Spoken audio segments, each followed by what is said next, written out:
Senhoras e senhores deputados, uma sociedade que não vela as crianças e os idosos é uma sociedade destinada ao fracasso como organização social geradora do bem-estar da sociedade.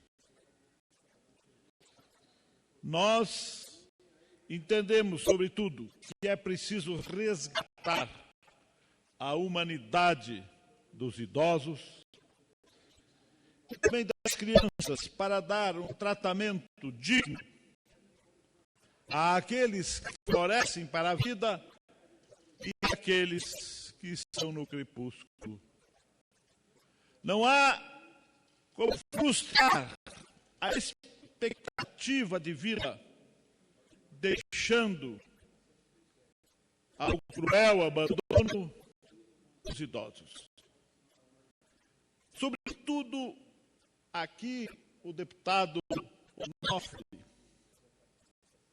Agostini muito bem tratou desta matéria na área da saúde.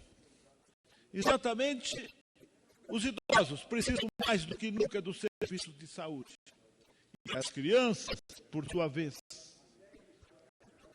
apenas, como eu disse, no florescimento da existência, precisam da assistência médica. A saúde, não só no Brasil, até nos Estados Unidos, vejam a luta do presidente Obama a respeito desta questão, mas a saúde, sobretudo no Brasil, por tudo aquilo que a imprensa escrita, falada e televisionada apresenta, é um quadro aterrador. É uma situação dramática que talvez nós poderíamos citar tantas passagens da literatura, desde o Inferno de Dante, desde, sobretudo, Dostoiévski, que mostraram o sofrimento, ora dos cárceres, ora do inferno, ora, sobretudo, que nós poderíamos dizer da saúde. Mas o que fazer? O Congresso já fez a sua parte. No passado, a emenda constitucional número 29, a CPMF, infelizmente, o próprio Congresso retirou recursos imprescindíveis para dar um atendimento humano àqueles cuja doença afetou a integralidade da vida. Não há dúvidas que não há meia assistência médica e hospitalar. Ou há saúde integral, ou não haverá saúde alguma. E a saúde é, sobretudo, uma preocupação preventiva, porque nós não podemos cuidar só da doença, mas, sobretudo, da saúde, que é alguma coisa que se projeta no futuro para a existência humana com honra e, sobretudo, com respeito à dignidade. Mas, senhor presidente, senhoras e senhores deputados, o que se assiste é um quadro dantesco, como eu falava. É exatamente um debater-se com a possibilidade de um atendimento médico onde as pessoas morrem no caminho, não no corredor do matadouro, mas, sobretudo, nos corredores dos hospitais, que são não casas de saúde, mas, no entender até a figura de Dostoiévski, memória da casa dos mortos. As casas de saúde são criadas para sustentar e dar curso à vida. Não pode se transformar em matadouros por falta de atendimento à altura num padrão. Não é fixado por critérios internacionais, mas sim por critérios específicos, onde a vida se debate com a doença e a doença acaba vencendo muito antes, senhor presidente, dos atendimentos. Quantos morrem entre a porta de entrada dos hospitais, dos centros de atendimento em geral, até o próprio atendimento médico? Quantos ficam na expectativa, as famílias desesperadas choram, rogam por Deus, recorrem à justiça, mas nada se realiza, se concretiza no sentido de salvar a vida. Os médicos muitas vezes fazem o que podem, fazem o impossível. Todos os servidores da área médica dedicados compreendem, sobretudo, que ali tem um ser humano. É preciso, como eu disse, resgatar a humanidade do doente, resgatar a humanidade dos aposentados e pensionistas. Nós não podemos olhar o doente como alguém que está, às vezes, num quadro irreversível ou numa situação terminal.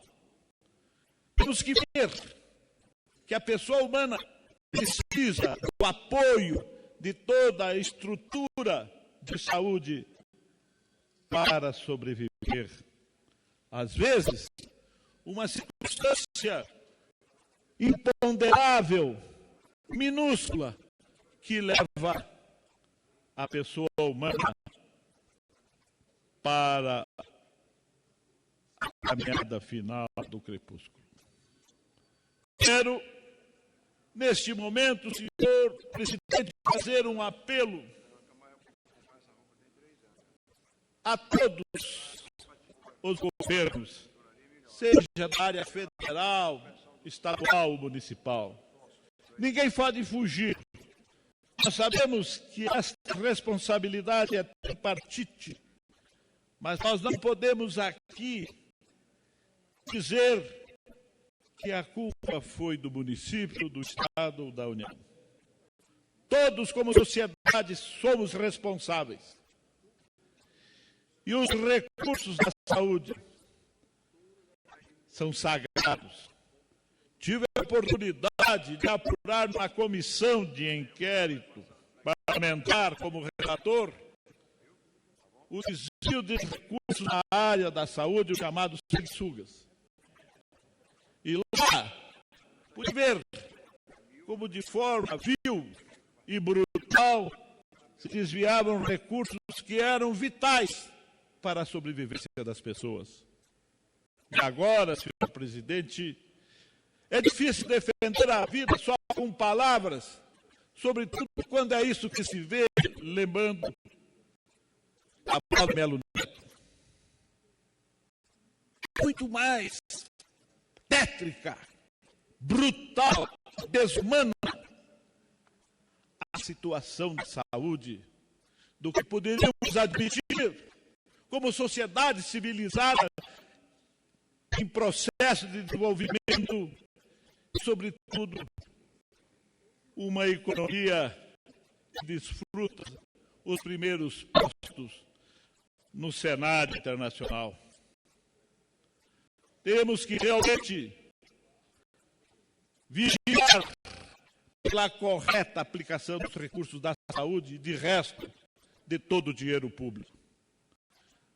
É chegada a hora de sepultar, em definitivo, do quadro da vida pública, os escândalos sobre desvio de dinheiro público.